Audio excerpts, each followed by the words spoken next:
Occasion ఏదైనా location ఎక్కడైనా తెలుగువారి వేడుక అంటే ఆలివ్ మిఠాయి ఉండాల్సిందే. జై Hind and welcome to Suman TV. Operation Sindoor కి సాల్యూట్ చేస్తూ ఇవాళ ప్రత్యేక కార్యక్రమం, ప్రత్యేక ఫీచర్ మొదలు పెడుతున్నాం.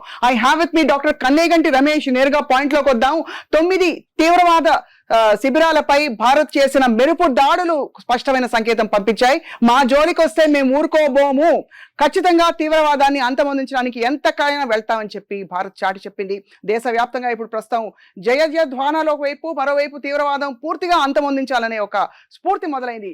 డాక్టర్ కన్నేగంటి రమేష్ పరిచయం అవసరమైన వ్యక్తి. Centre for human security studies వ్యవస్థాపకులుగా, అలాగే సెక్యూరిటీ ఇష్యూస్ మీద అంతర్జాతీయ అంశాలపై నిపుణులు. ఇన్ఫాక్ట్ సార్, మీరు ప్రెడిక్ట్ చేశారు ఒక 2 వారాల క్రితం, అటువైపుకి కొంతకాలం పాటు ప్రయాణించకపోతే బెటర్ అని కూడా మీరు చెప్పారు. ఎందుకంటే బహుశా ఇది ఊహించిన పరిణామం అంటారా? ముఖ్యంగా స్వప్న గారు, మన సుమన్ టీవీ ద్వారా మన 2 తెలుగు రాష్ట్ర ప్రజలకే కాదు, భారత్ 50 మందికి నేను అభినందనలు తెలుపుతా. ఆపరేషన్ సింధూర్ లక్ష్యం ఒకటే. మన నవ వధువు సింధూరాన్ని కాలరాసిన ఉగ్రవాదానికి వ్యతిరేకంగా, తీవ్రవాదానికి వ్యతిరేకంగా భారత్ ఇచ్చిన మొదటి సరైన గట్టి జవాబు operation Sindoor. Right.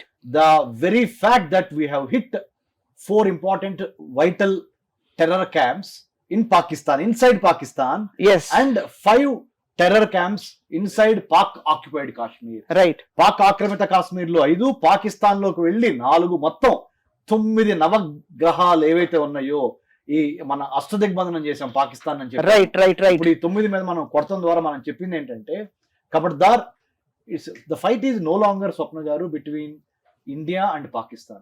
The fight has gone to the level, global level, humanism versus terrorism. Absolutely. And ఇది నిజంగా India has been championing the cause of humanism. అవును, మానవతావాదము, మానవ శ్రేయస్సు, మానవ రక్షణకి ఉగ్రవాదం అనేది ఒక పెను భూతము కాబట్టి దాన్ని కుకుటి వేళ్లతో సహా పెకిలించడానికి, అందుకనే మనకి మొట్టమొదటిసారి స్వప్న గారు, ఎస్, అంతర్జాతీయ సమాజం మొత్తం భారత్ కి సపోర్ట్ గా, ఇంక్లూడింగ్ ఇస్లామిక్ కంట్రీస్, అందరూ అంటే జరిగిన పహల్గామ్ అటాక్ ని ఏ విధంగా అయితే ఖండించారో, ఇప్పుడు జరిగిన ఈ మెరుపు దాడులను కూడా దాదాపు సమర్థిస్తున్నారు. అండ్ కొద్దిసేపటి క్రితం మనకు తెలిసింది, అమెరికా విదేశాంగ శాఖ నుంచి కూడా మనకి కొన్ని స్టేట్మెంట్స్ వచ్చాయి. Security adviser of United States of America called Pakistani government and said, Bharat కి రైట్ టు రిటాలియేట్, అంటే తిరిగి కొట్టే అధికారం ఉంది. ఎందుకు ఉందంటే, రైట్, మిమ్మల్ని మిలిటరీని కొట్ల వాళ్ళు కొట్టింది ఉగ్ర మూకల్ని, ఉగ్ర శిబిరాలని. కాబట్టి ఎట్టి పరిస్థితుల్లోనూ మీరు గనక మీ ఆర్మీతో గనక సమాధానం చెప్తే యుద్ధానికి కాలు దువ్వింది మీరు అని రేపు అంతర్జాతీయ న్యాయస్థానంలో తలదించుకోవాల్సిన అవసరం వస్తుందని కూడా చెప్పారు. ఇక్కడ ఒక స్పెసిఫిక్ క్వశ్చన్, మనకి మొన్న జరిగిన పహల్గామ్ అటాక్ కి కొన్ని రోజుల ముందు జైషే మొహమ్మద్, లష్కరే తయబా మరియు ఐఎస్ఐ చీఫ్ రావల్కోట్ ప్రాంతంలో కలిసినట్టుగా కొన్ని వీడియోలు విడుదలయ్యాయి. ఇది నిజంగా దీని వెనకాల ఐఎస్ఐ హస్తం ఉందా అనే చర్చలు మొదలయ్యాయి. మీరేమంటారు?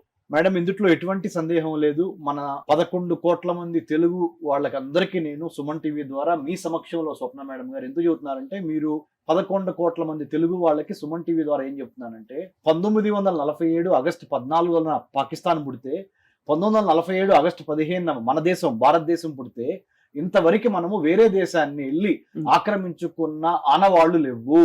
ఉగ్రవాదం ద్వారా మన ముంబైలో, మన ఢిల్లీలో, మన కోయంబత్తూరులో, మన హైదరాబాద్ లో, మన చెన్నైలో, మన కన్యాకుమారిలో మనల్ని కొట్టి వేల మందిని చంపి పార్లమెంట్ అటాక్స్ దగ్గర నుంచి వాళ్ళ వరకు చేసి, Pakistan state sponsored terrorism, state initiating terrorism, state conducting terrorism అనే దానికి సూట్ అయ్యి, ఇప్పుడు ఈ లష్కర్ ఈ తైబా అనుబంధ సంస్థ అయిన ది రెసిస్టెన్స్ ఫ్రంట్ అనే దాని ద్వారా మన పెహల్గామ్ లో జరిగిన 26 మంది పౌరుల్ని పట్టణ పెట్టుకున్నది, భారత పౌరుల్ని, 2 విదేశీయులను కూడా పట్టణ పెట్టుకుంది. దానికి వ్యతిరేకంగా, టెర్రరిజానికి వ్యతిరేకంగా, హ్యూమనిజాన్ని గెలిపించడానికి, మానవతావాదాన్ని, మానవత్వాన్ని గెలిపించడానికి జరిపే పోరులో భారత్ ఉన్నది అని మీ ముందర నేను చెప్తున్నాను. పాక్ ప్రధాని ఇవాళ జరిగిన ఈ మెరుపు దాడుల్ని ఖండించడం వెనక ఆంతర్యం ఏమిటని అర్థం చేసుకోవాలి. సింపుల్, వాళ్ళు అన్ని రకాల చీఫ్ ట్రిక్స్ అంటారు. The chief, CHIF, chief of Pak army ఎవరైతే ఆసిఫ్ ఉన్నారో, ఆసిఫ్ మునీర్, ఆయన కరెక్ట్ గా, ఆయన అనకూడదు, వాడు 15 ఏప్రిల్న ఆసిఫ్ మునీర్ పాకిస్తానీ ఆర్మీ చీఫ్ మాట్లాడిన వారం రోజులకి, అంటే 22 ఏప్రిల్, పహల్గామ్, జమ్మూ కాశ్మీర్ భారత్ అంతర్భాగం వచ్చి టూరిజం లో పర్యాటకులుగా ఉన్న వాళ్ళని టెర్రరిస్టులు వచ్చి చంపటం అనేది, అది పాయింట్ బ్లాంక్ బట్టలు విప్పదీసి చంపటం అనేది, మీరు చెప్పండి, పాకిస్తానీ ఆర్మీ చీఫ్ చేసిన 15 ఏప్రిల్ చేసిన స్టేట్మెంట్ కి 22 ఏప్రిల్లో జరిగిన ఉగ్రదాడికి సంబంధం లేదా? చెప్పండి మీరు. ఖచ్చితంగా సంబంధం ఉందనడానికి మనకి అనేక ప్రూఫ్స్ కనిపిస్తున్నాయి. ఉదాహరణకి అక్కడ స్థానికంగా రావల్కోట్లో మదర్సాలో పిల్లల్ని కిడ్నాప్ చేసి తీవ్రవాద ట్రైనింగ్ శిబిరాలు పాక్ ఆక్రమిత కాశ్మీర్ లో నడుపుతున్నారు పాకిస్తాన్ ISI సమక్షంలో వాళ్ళ సారథ్యంలో అని చెప్పడానికి కూడా చాలా మంది వక్తలు మాట్లాడిన మనకి వీడియోస్ చూస్తున్నాం. 100% మేడం. అక్కడే కాదు, ముర్దుకి, బావల్పూర్, సియాల్కోట్ ఈ అన్ని ప్రాంతాల్లోనూ మద్రాసాస్ లో పిల్లల్ని, అమాయకమైన పిల్లల్ని కిడ్నాప్ చేసి వాళ్ళని బలవంతంగా తీవ్రవాద శిబిరాల్లోకి. ఎప్పుడన్నా హిందూ మతంలో వేరే మతం లేదు, వేరే మతం ఉండకూడదని గాని, మా హిందూ దేవుడు ఒక్కడే గొప్ప దేవుడు అని కానీ ఎప్పుడన్నా మనం అసలు ప్రస్తావించామా? ఎప్పుడు లేదు, ఏనాడు లేదు. సో మరి కొంతమంది మత ఛాందసవాదులు Islam is peace, Islam stands for peace. That's right.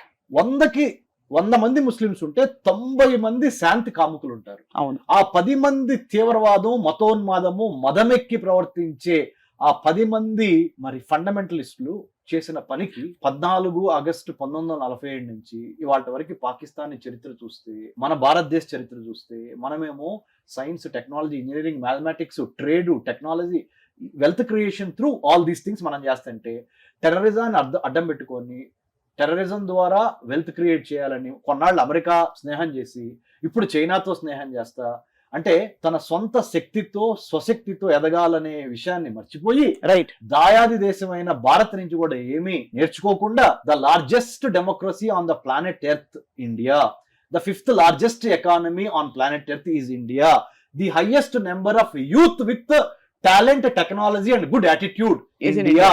Bharat Swapna garu ఒక్కటి చెబుతాను మేడం, నేను ఒక డిఫైన్ చేశాను మేడం. BHARAT భారత్ అంటే అర్థం ఏంటంటే building A harmonious and audacious Raj to achieve trade, technology, tourism and tenacity and going for capacity building. That is called Bharat. And BHARAT. Building undoubtedly harmonious and audacious.